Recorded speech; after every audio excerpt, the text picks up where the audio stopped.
Start recording. Oh. Anyway, sige, let's go back. Okay, so to make a sequential circuit, no, in Verilog, the main difference is you're going to need an input, no, two guaranteed inputs which are N reset and clock. No, we're going to see kung bakit kailangan natin ng N reset. Kaso, the clock is guaranteed. Why? Because sequential circuits have flip-flops which all need the clock signal, no? So that's why we always need a clock. Now, next is I defined a register, no? A 4-bit register called counter, no? So, what are registers? Now, we haven't really talked about what registers are, but here's my definition of a register, no? A register is just a bunch of flip-flops, no? So, a register is actually a flip-flop, no? So when we declared a 3-0 register, no, we actually defined these flip-flops, no? So we have Q3, Q2, Q1, Q0, no? So that's what a register is. Of course, the synthesizer won't necessarily make it flip-flops unless we use it in an always block, no? We're going to use an always block for behavioral modeling. And okay, I'm going to put what do I have to put in the sensitivity list? Of course, I'm going to need to put pause edge clock, no? Though, do note that no, it doesn't matter the edge, no? It's going to be a sequential circuit regardless of the edge of the clock that you use, no? Right. We're going to begin and that. And as the first line in your sequential always blocks, you're always going to put if and reset, no? And then you're going to reset everything to some state that you want, no? So, the register, the flip-flops that I have are 4 flip-flops, right? So then, to put the 4 flip-flops all in 0 state, I'm going to make it 4 prime B 0, no? So this is a 0 literal of length 4. That is, no, counter is equal to 0 0 0 0, no? At least all 4 bits of the counter will become 0 0 0, no? That's what happens in this part, no? Of course, additional note, in Verilog, we can actually omit this, no? We can omit this for 0 because Verilog likes 0. And actually, you can omit it for 1 as well, no? So 0 and 1 are special in that we can omit the size declaration for them, no? Anyway, after this end reset, tas mag-else tayo, this is where your actual code goes, right? So I've probably mentioned that before. So the actual code would contain what what the thing is supposed to do at the positive edge of the clock, no? So conditions for how the state should evolve, no? So now that I have all of those, let's draw up a simple finite state machine that we want to implement, no? Since I've already called it a counter, then let's implement a counter, no? So a simple counter with no inputs, no? So I'm going to implement a simple counter with no inputs. So my final state machine will simply be, well, 2 to the 4, no? Which is going to be, wow, 15. So that's a lot. Anyway, so we have a state at 0, state at 1, state at 2, no? And since I don't have any inputs, it is guaranteed that I'm going to switch state every, at every positive edge of the clock, right? We're going to do this, no? Until we get to 15, from which we go to 0, no? So this is our finite state machine. We did not need to define any inputs whatsoever. Bakit? Kasi, well, wala talaga tayong input, no? And the consequence of having no input is there's only one path out of a state, no? So this is our finite state machine. It has 16 states, no? So log base 2 of 16 is 4, which is the amount of flip-flops that we have in this code. No? Right. So what I'm gonna do is I'm going to add 1 to counter. No? Essentially, I instantiated an adder. No? I'm going to add 1 to counter every time the positive edge of the clock happens. No? But, okay, note that this is still the internal state. No? Wala pa tayong output. No? So we're not done just yet. So what I'm going to do is I'm going to assign a combinational block just to put the counter into the number. No? Also, this needs to be output reg. Bakit? Behavioral modeling yung ginamit sa kanya. No? So that has to be a register. And this also has to be the same size as the thing that we're putting into it. No? Which is 4 bits. Yep.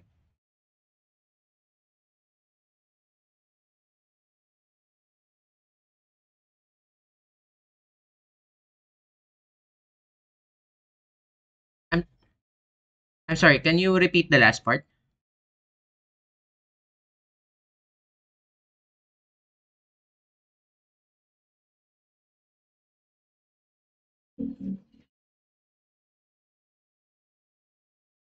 No. In Verilog kasi, di ba, we have these things called blocking and non-blocking assignments.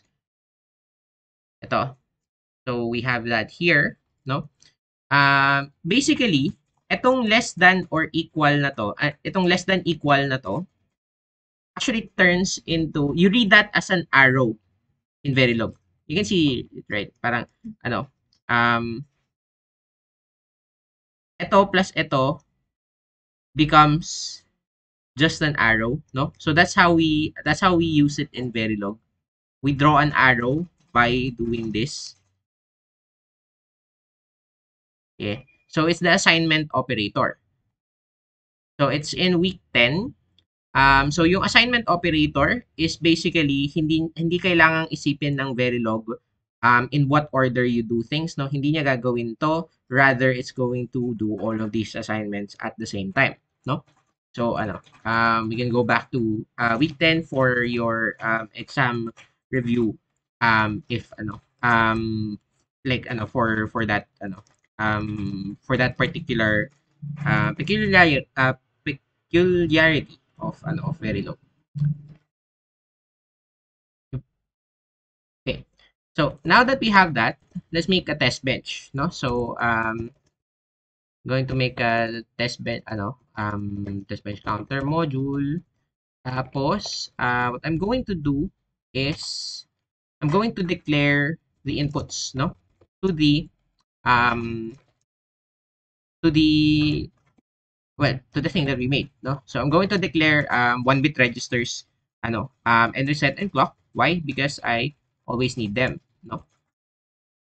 So initial begin, of course, we're going to need to say that end reset is 0 at the start and clock is 0 at the start. We're going to wait 100 seconds. Tapos I'm going to make a counter. Counter yung pangalan, di ba? CTR. Okay. CTR UUT, no? So unit under test. And then I'm going to do explicit assignments, no? So paano natin gagawin ng explicit assignment? Dot the name of the port sa loob nung declaration natin ng module, no? Tapos yung pangalan nung wire na ilalagay natin doon, which is end reset right here. And also that clock is clock, no? Because this is declared as clock here. Tapos, I'm going to make another, a wire, no? Instead, bakit? Kasi hindi ko isa-set yun, no? It's an output, so hindi ko siya isa-set dito, no? So, a wire, that's, 30, named out, no? That out, and then out. Alright. Tapos, okay. For the end reset to work, actually, we're going to need to wait a little bit of time before we go to end reset equals 1. Bakit? Kasi dahil synchronous yung reset natin, no? So recognize that this is a synchronous reset. You only process the reset if the pause edge clock is obtained by the is encountered, no, by the um if the positive edge of the clock is encountered by the program, no? Kasi saka mo lang naman ipo-process lahat ng to sa loob if anything in your sensitivity list is true, right? And this is only true at the positive edge of the clock. Hence, end reset does not affect the circuit at all unless clock ticks, right? And the clock needs to tick first, no? So that's why we need to put end reset equals 1 after some time, no? And what determines that time? Well, this is what's interesting about the sequential Verilog, no? So, we're going to use an always statement but not at, no?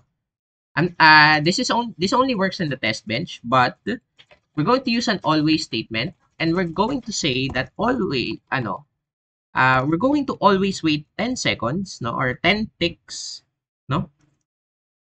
And then we're going to say that clock turns into its opposite every 10, no? Every 10 nanoseconds. Essentially, nanoseconds yung units natin dito sa Icarus Verilog. You could change that, no? So actually, you could do time scale 1. Ayan. So, we usually have this statement at the top specifying the time scale, no? So, you could change the amount of time that you wait for these depending on what you put up here dito sa time scale. But by default, it goes to 1 nanosecond. So, I'm not going to put that in. Okay, let's leave that in, but comment it out. Ayan. So, anyway, this thing says that clock should be a clock, no? So essentially, we declared the clock right here, no? So this is the reason that your clock will go up and down. O kasi you expect your clock to go like this, right? So ganun siya. So you're saying that every 10 nanoseconds, the clock should go to the opposite value of itself, right? That's what we need in a test bench for a sequential circuit, no? Kasi we're going to make the clock from outside. Anyway, we need some special statements, no, for this to work, which I forgot. So this is just etong dalawang to, 'di ba? You remember them. These are your friends from the combinational time. We're going to copy paste that into here.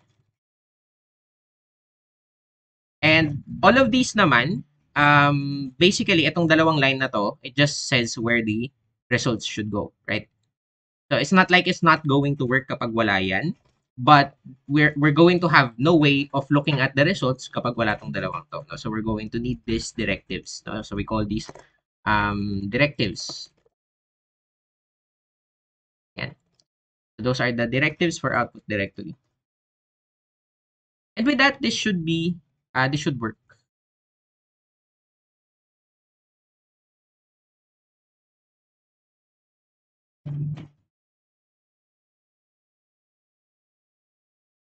Okay. So TB test, no such directory. Bakit? Kasi TB counter ang tawag. Counter. Platform statement. Kasi walang semicolon doon. Alright, more syntax errors. Kasi walang semicolon doon. Ako nasanay sa Python. 28. Finish. Port out is not a port of UUT. Bakit? Kasi number yung pangalan niya. Right? So we declared that yung output nung counter ng module, no? Output reg number, kailangan num siya, no? Why reg memory to TB test in TB counter? Okay. Kasi TB counter nga yung pangalan, no? So we needed to change dump vars as well. All right.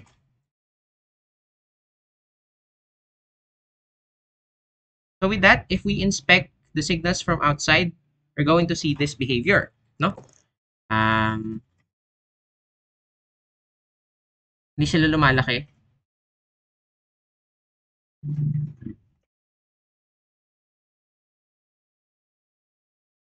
Ano kaya palaki nito?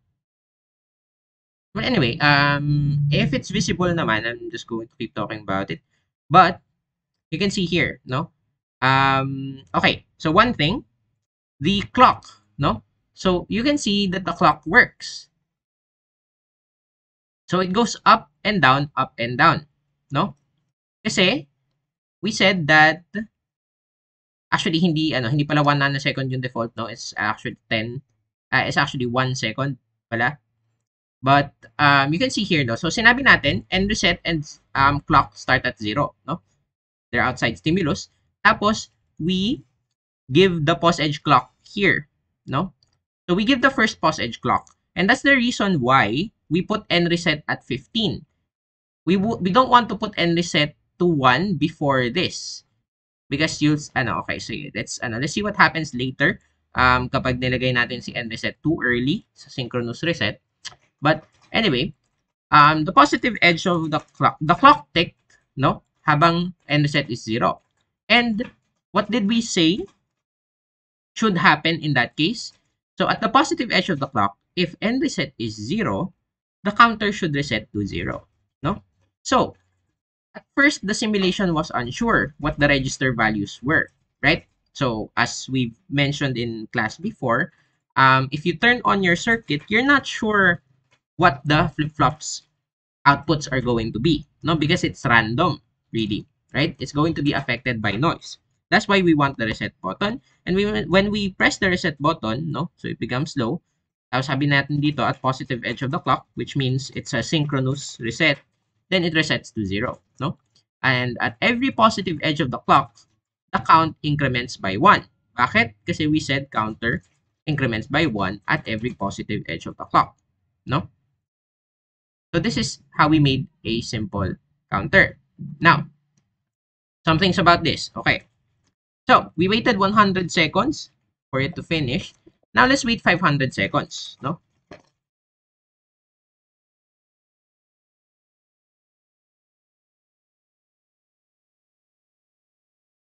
Hmm? Nangyari? Wala naman akong binago, di ba?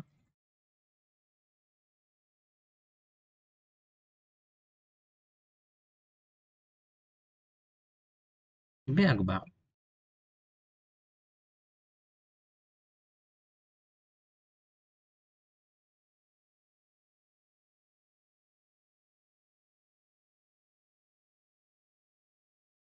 Bakit zero na lang sila? Hmm.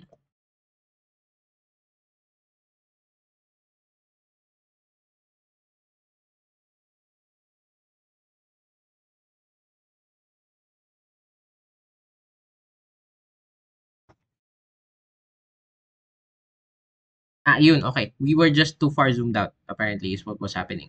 Anyway, ayan. So, now that we've simulated 500 seconds, we can see what's happening from afar, no? So, we have the clock ticking, no? Tas end reset ticks up at that point. Tapos, ang counter natin is, it goes from 0, tapos 1, tapos 2, tapos 3, 4, 5, 6, 7, 8, A, B, C, D, F, and F plus 1 turns back into 0. No? So that's what Verilog does with the state kapag nag-add ka ng 1.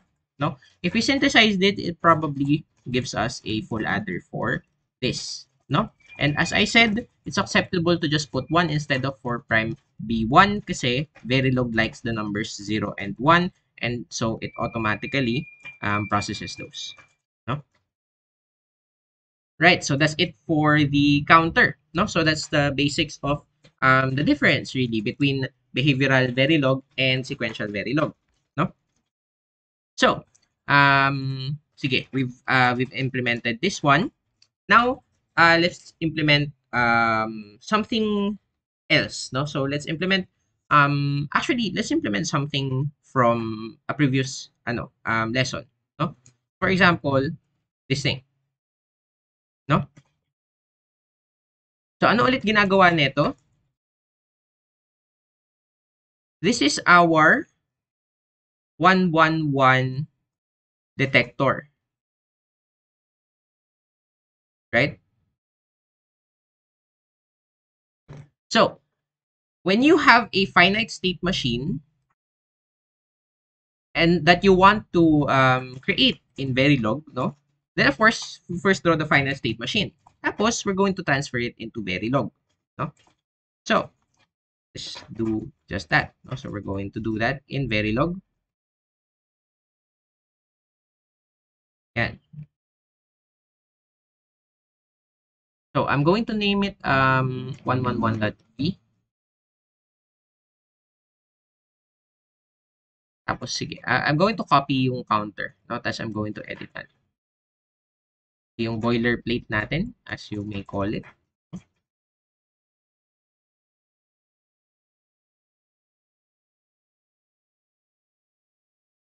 Alright. So, the most generic, no, way that we could make a sequential Verilog na module, no, is to call the module, say, okay, so we're going to call it the 111 detect. Actually, hindi pwedeng may number, no? So, let's just call it detector. And then, instead of counter, you call it the state, no? Right? So we're going to call the register the state. Bakit? Because the flip-flops contain the state, right? And the register declaration declares the flip-flops, no? Tapos, how many flip-flops do I need for this? I need 2, right? So I'm going to declare a 2-bit register for it, no? Tapos, okay. So, always at postage clock, begin if n reset. Okay, so n reset, we put the state to 0, no? Like like 0.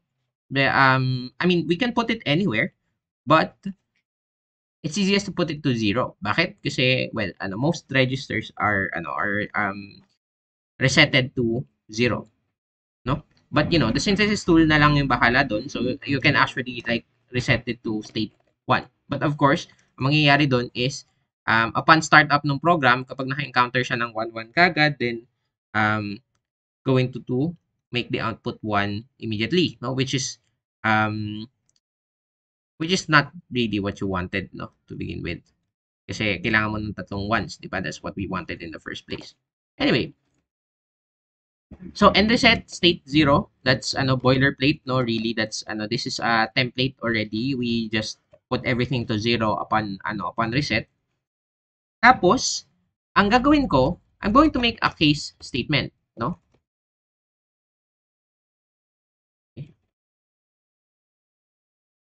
So, in-autocomplete niya yung format for case. But anyway, so I'm going to make a case depending on the input, no?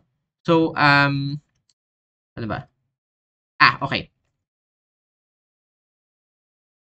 Well, thing is, I forgot to put in the input, diba? Meron tayong input X dito, right? Tapos ang output natin is Z, right? So Z turns into 1 if we encounter 3 ones, no? Tapos, dito sa else statement, this is the true body, no? So, ito yung totoong code mo. So, ang sabi ko, if X else, no? So, this is if X equals 1, this is if X is not equal to 1, no? Tapos, I'm going to say case here, no? Tapos, here, case, tapos state, no? Bakit? Because it depends on the state you are in, which state you're going to go, no? So, essentially, in Verilog, you're going to be writing your state table in code, no? So, if X, then, case state, if we are at 2B00, we go to 2B01, no?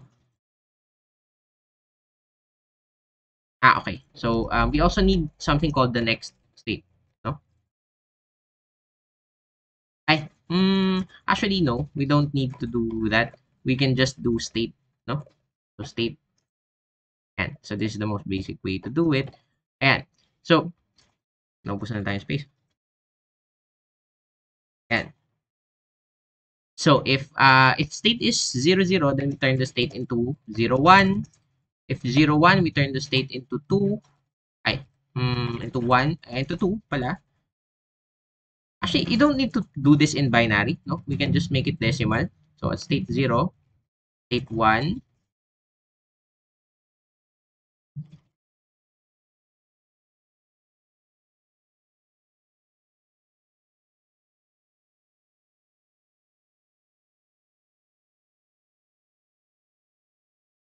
and at state 3, we go back to state 3, no, with input 1.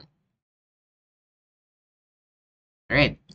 Tapos, itong default na to sa baba, well, we discussed this back before, no, nung unang sinabi natin ng Verilog, but the default prevents you from accidentally making a latch, no, yung inferred latch na pinag-usapan natin. Bakit? Kasi yung default state, it catches every, yung default na condition, it catches every unspecified condition for case, no.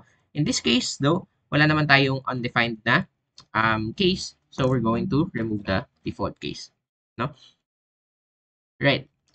Tapos, okay, dito sa pangalawa, this is the case where x equals 0, no? So, x equals 0 down here, x equals 1 up here, no? So, for this one, okay, let's just copy paste all of the conditions sa taas.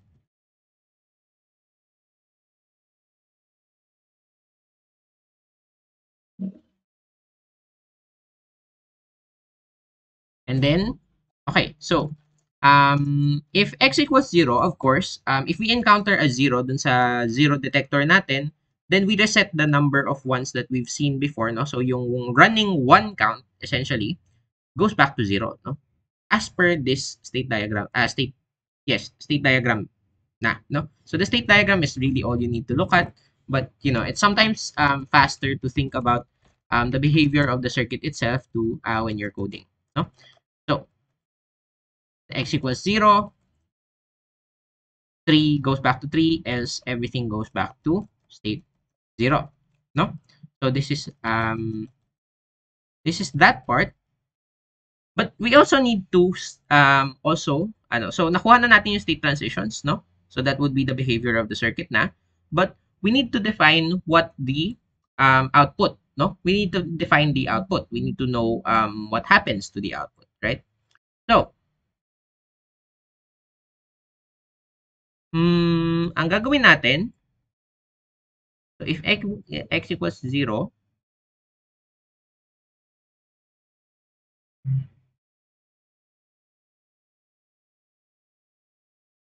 what I'm going to do is I'm going to make a new case statement, no? For, kailangan natin ng begin end.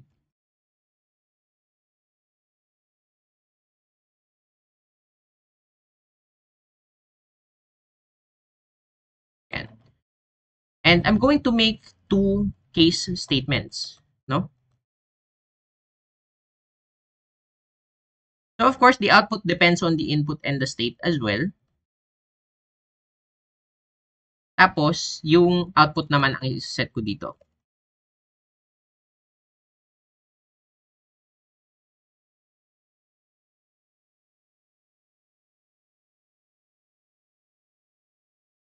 So here, we're going to be setting the output to a specific output depending on the input, no? So if x, and the state that we're in, no?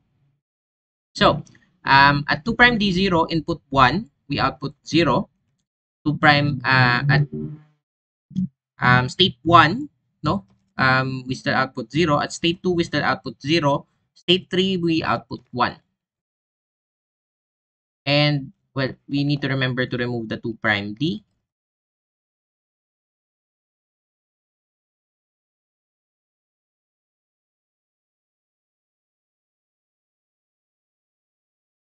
Yan. Bakit? Kasi 1 bit lang naman si output, no? So we need to make that a register kasi we assigned it inside an always block. Tapos, okay, so for this one, we put in 0, 0, 0, 1 as well, no? So we can see here, this is just the flattened, really, this is just the flattened state table, right? You can see these are the rows of your state table, the other row of your state table, tapos ito.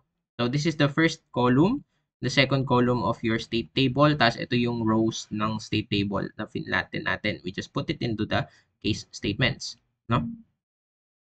Now, you might be asking, bakit hindi ko na lang nilagay sa tabi ng state yung z, no? So we could just as easily do this, right? And you're right about that, no? So pwede nating ilagay siya doon. Kaso, the problem is, tataba yung code natin kasi we're going to need to put begin end dito kasi magiging dalawa na yung statement sa loob nung bawat case, no? So I didn't want to to put in too many begin ends, so I just did this. Anyway, hope this works, but if it doesn't, then we're going to be learning how to debug, which is quite important as well.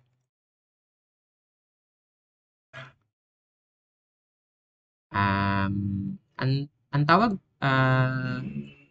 detector, no? So test bench of the detector.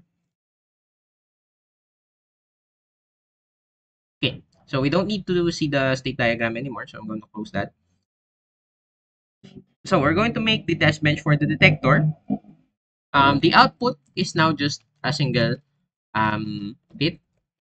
Tapos, okay. So the output, we're no longer testing the unit. The unit under test is no longer the counter. We're testing a detector now, and the output of the detector is Z, no? Tapos the input is X, no? So actually we're going to need to add X to the list of registers. That X in, we put X there. All right. Tapos, okay. So we need to start X at 0. Tapos, okay. So this one would be the gruesome part. We're going to declare a value for X every 10 seconds, no? This is your parang input bit stream essentially. So like nakita niyo sa problem set, 'di ba? Yung yung ito, may kayong mga ganto. Like may given siya na ganon. So we're essentially going to do that for the test bench, no? So we're going to put that here.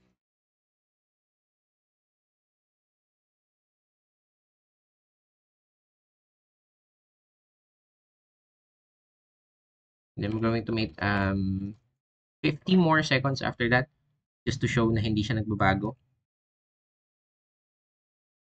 Tapos, okay, so 0, 0, 1, 1, 0, 1, 0, 1, 0, 1, 1, 1, 0, 0. Right. So, and then hindi test bench counter to, it's our name, which is test bench detector. Okay, and that should be it.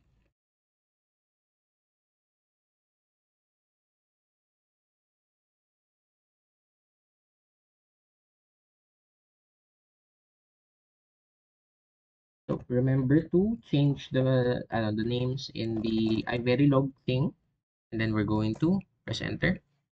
No such file or directory. Okay, so apparently we need this thing's name to be detector.v. Anyway. Oh, compiled one time, right? So clock works, and reset works, no? So output works. Hindi nag-reset yung output. Oh, okay. So this is a mistake, no? So my bad for that mistake. Okay. So the mistake is lahat ng register dapat i-reset mo, no? So at nreset, dapat lahat ng register sa loob i-reset mo, no? So since the output Z is a register, then I also need to set it at nreset, no? So that kasi if you don't define things, no, then they end up being this red thing, no? And that red thing is like a disease. Bakit? Kasi, okay, so the red thing is X, right? So that means the circuit does not know that value. No? So does not know that what that value is supposed to be. So essentially, yung red thing, it propagates, no? So for example, meron kang AND gate, tapos pinasukan siya ng X. Then of course, the output will become X kasi hindi siya sure dun sa isa sa mga input. So of course, hindi rin siya sure dun sa output, no? And so on and so forth. So it spreads around like the plague. So that's why you don't want this X to remain. That's why we use and reset. And that's also why we need to fully define everything dun sa and reset, no? Of course, that's like we reset things basically dun sa and reset. Sadly, hindi to lab class, so I can't have you guys try things for yourself. But you know, we do have the exercises naman. And you know, if you guys ask me questions about you trying Verilog, so long as hindi siya yung Verilog for the problem set, of course, then ano, I will be willing to, I will be happy to answer. Okay, X. Hmm. Okay, never mind. So ano, yeah, this is the X that that we wanted in the first place. Data format.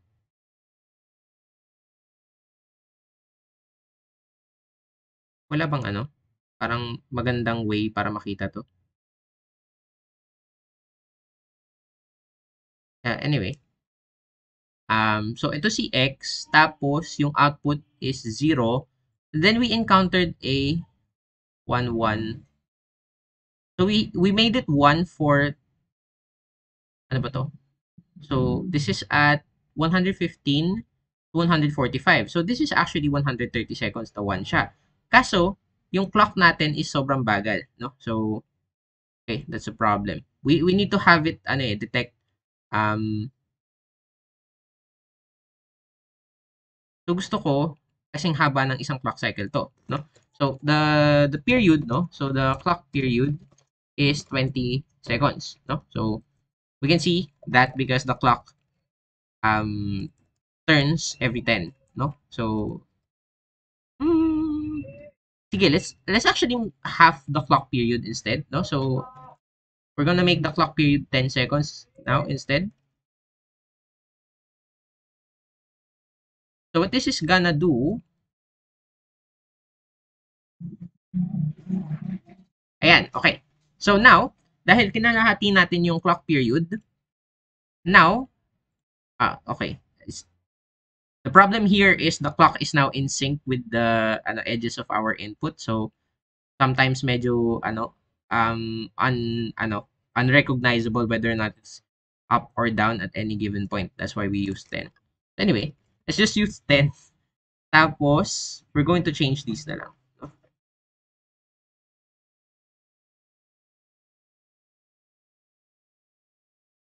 Going to make them 20. Yan.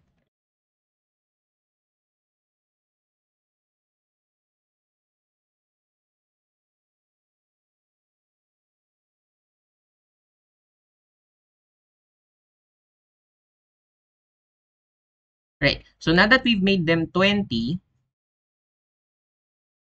we can now see na, okay, so this thing changes in the middle of a clock cycle, no? Instead of at the same time as the positive edge of the clock, which kind of makes it hard to see kung ano yung talagang value niya, no?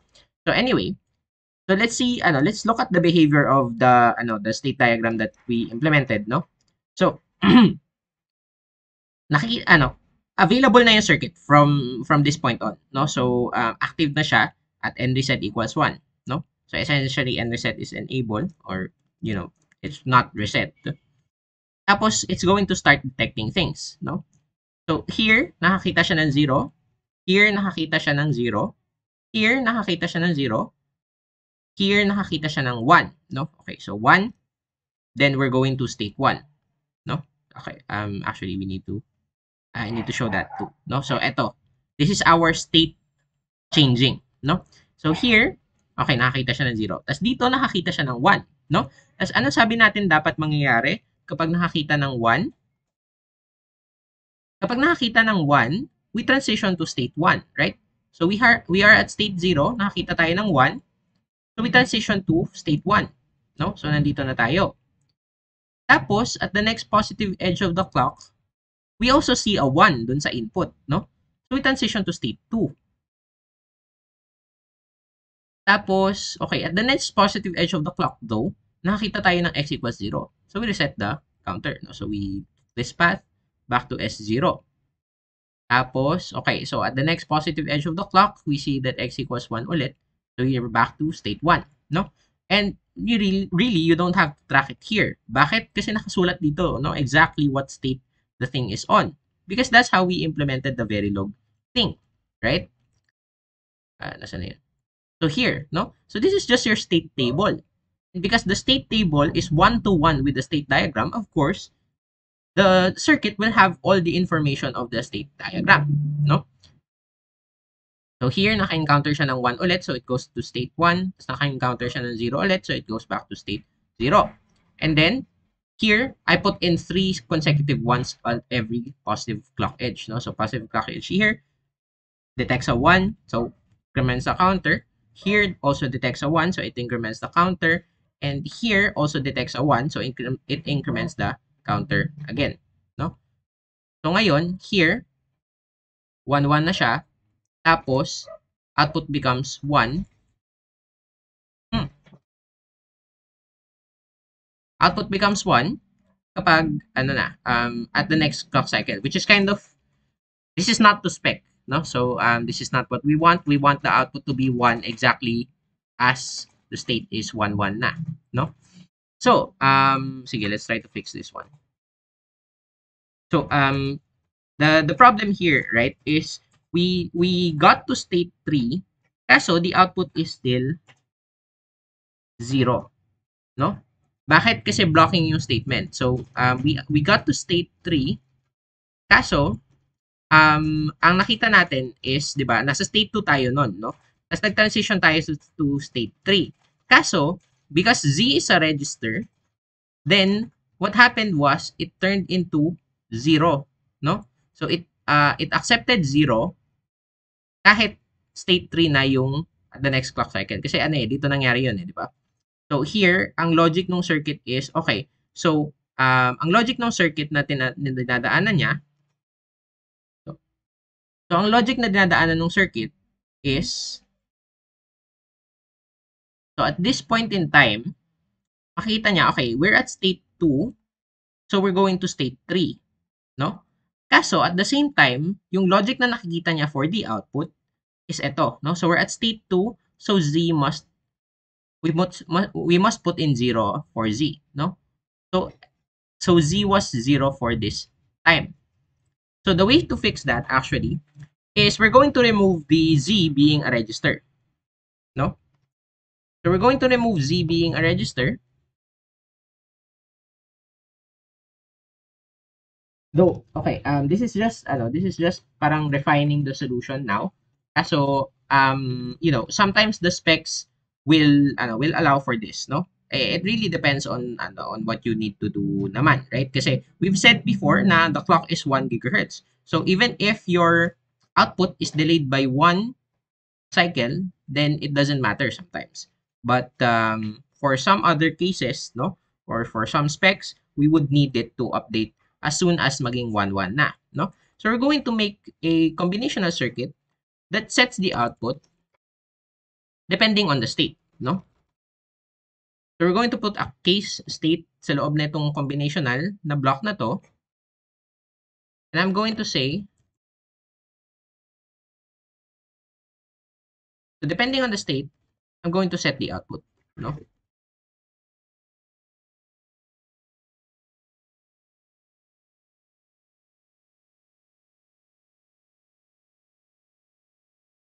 Yan.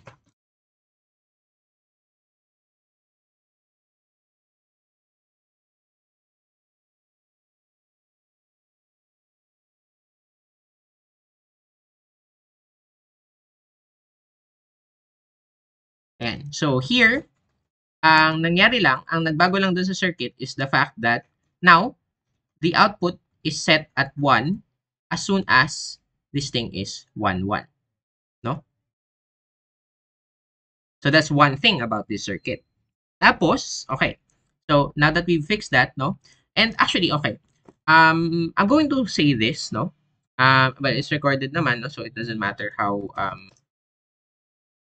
like what kind of ideas I say, no? Or rather ano, parang whether or not the idea is needs you to look back on it multiple times, no? Because it's a video. Anyway, etong always at begin, this is actually usually how we set the outputs, no? So we usually actually set the outputs as combinational to as a combinational function of some of the state and the inputs, right? Which is exactly how we do it in reality naman, right? So the output z is a combinational function, no, always. So z is a function of the state and the inputs, right? So usually we do it in the combinational. But nasanay lang ako na gawin siya dun sa always at pause edge clock because sometimes it really doesn't matter. So usually how we set the output, put it in combinational with input q z. Now, what is the drawback with making the outputs like this? It happens like this. Kapag nilagay mo kasi dito sa always at pause edge clock, yung setting ng output mo, it is guaranteed to be a Moore machine.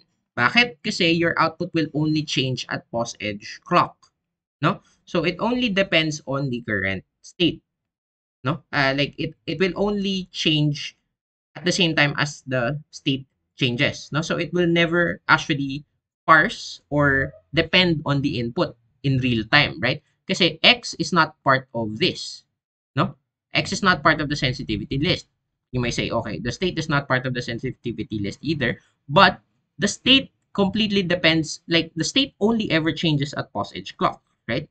So this is essentially only looking at the state. No? So if we put the output here, it's guaranteed to be more, which is great for avoiding glitches, right?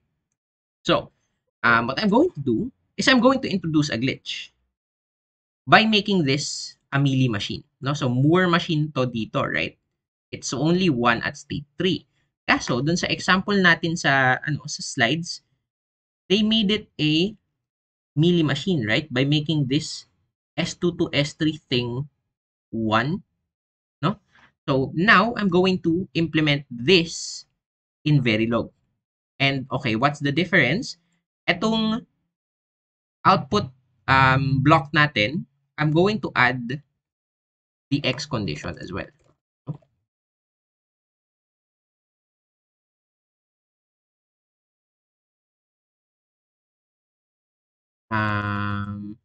Okay, here's where the one line if else is useful, no?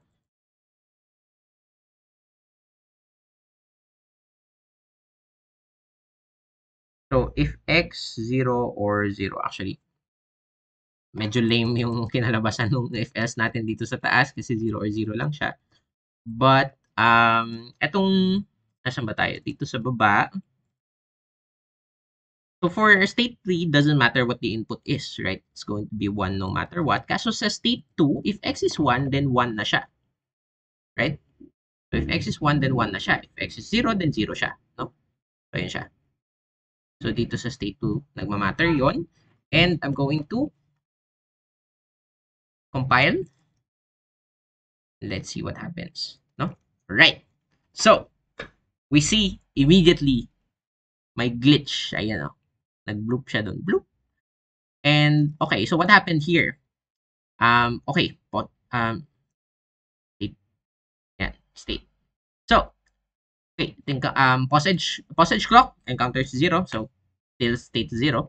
Pause edge clock encounters a 1. No? So, okay. Sige. I remember I encountered the 1 already. Sabi ng circuit. Tapos, okay. Tapos, at this time, no, another pause edge, nakakita ulit siya ng 1. Sabi niya, okay, state 2 na ako.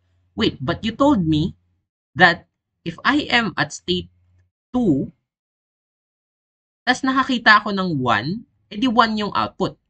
So ito, it has not seen this signal for nearly as long as 3 times, no? But it's already 1, no?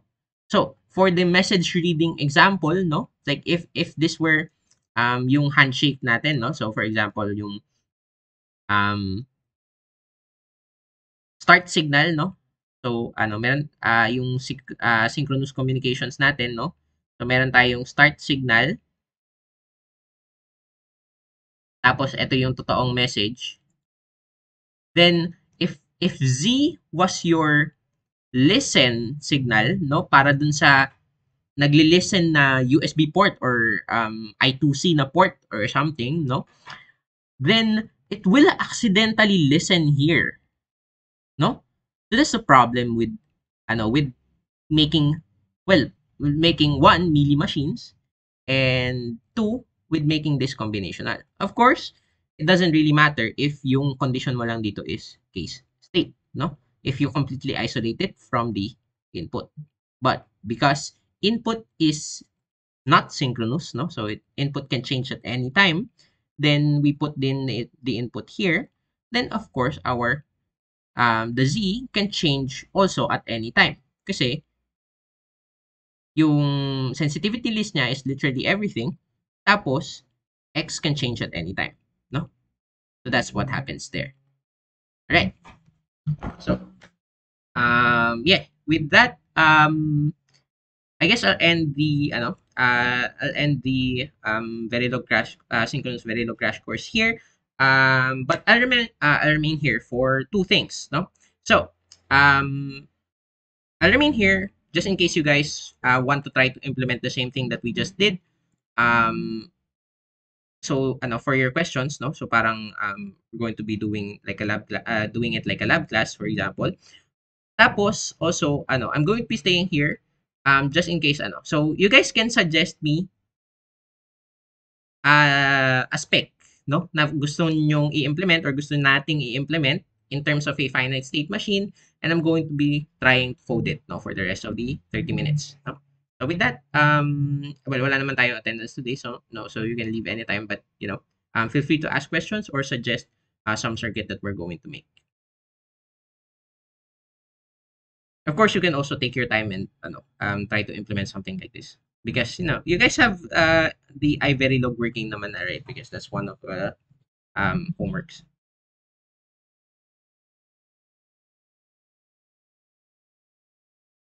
Yep.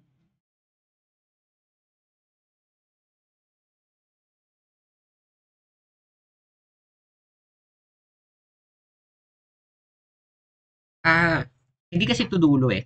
Um, so this is this part essentially. So it's actually the same thing in the detector and the counter. So ano ba to?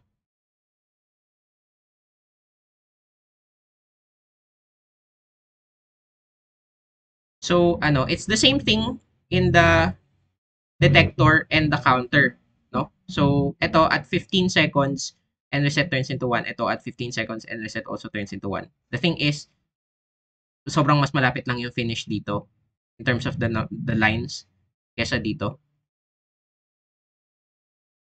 And this is this one, no? So it actually happens this early. Sige. Ito pala, no? So this is the thing that I forgot to show. Ito, this end reset, when it turns into 1, it cannot be at 5 seconds. No? So let's try to do this at 5 seconds. Ayan.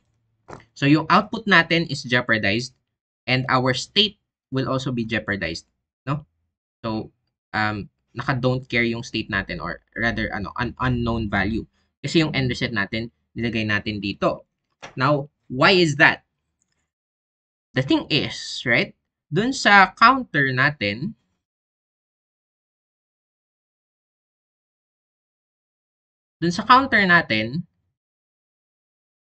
nagsimula yung circuit, no? So we powered it on, but we don't know, no? We don't know to what state magsisimula si detector, no? We don't know what state this was in, no? So it either initializes to 0, 0, 0, 1, 1, 0, 1, 1, depending on what the electrons are feeling that day. So, magiging XX siya at startup. Eh kaso, synchronous yung end reset natin, no? We need the pause edge clock to happen for the end reset statement to happen, right? Kasi pause edge clock lang to, no? So what happened here is the end reset turned 1 here before the first pause edge of the clock, no? So anong nangyari? Nag-pause edge clock siya, end reset is 1 na, so diretso na tayo dun sa else. Eh dun sa else, wala naman tayong sinabi na initial state, no? Wala tayong sinabing dito magsisimula si state. So it's not sure, no? So because state depends on itself here, state is X, then these are also X, no? So it doesn't know where to start kasi hindi siya nag-reset, right? Because the reset is synchronous, no? Ito yung pause edge clock.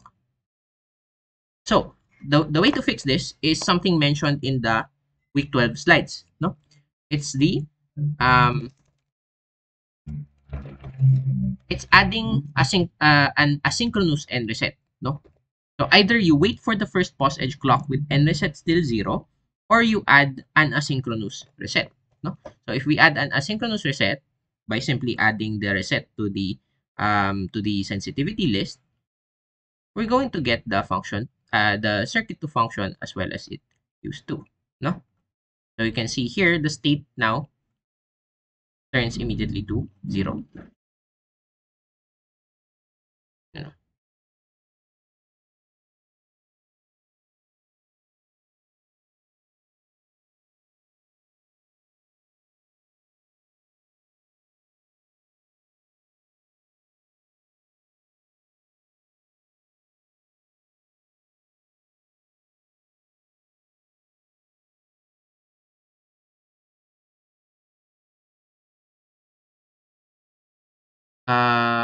Hindi, ano, kailangan end reset is 1 para mag-run yung lahat ng bagay. So, only if end reset is 0, no? So, essentially, negative end reset becomes reset, no? So, basically, you're telling it to reset. If you tell it to reset, then we turn everything to 0, no? So, actually, we tell it to reset kapag 0 si end reset.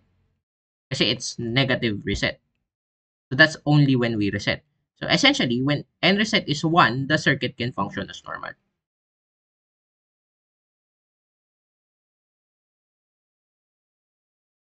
The test bench dito?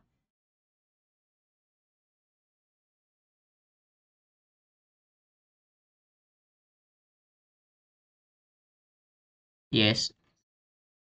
So, ano, when you say initial begin, magsisimula na yung ano. Tapos, it's going to wait a while until you tell it to, like, so this is, you're setting everything here. Tapos, you tell it to wait 5 seconds. No? So, you tell it to go forward 5 seconds. Saka mo gagawin to. So, it's going to go forward 5 seconds. And then, for, ano, so on. Yep.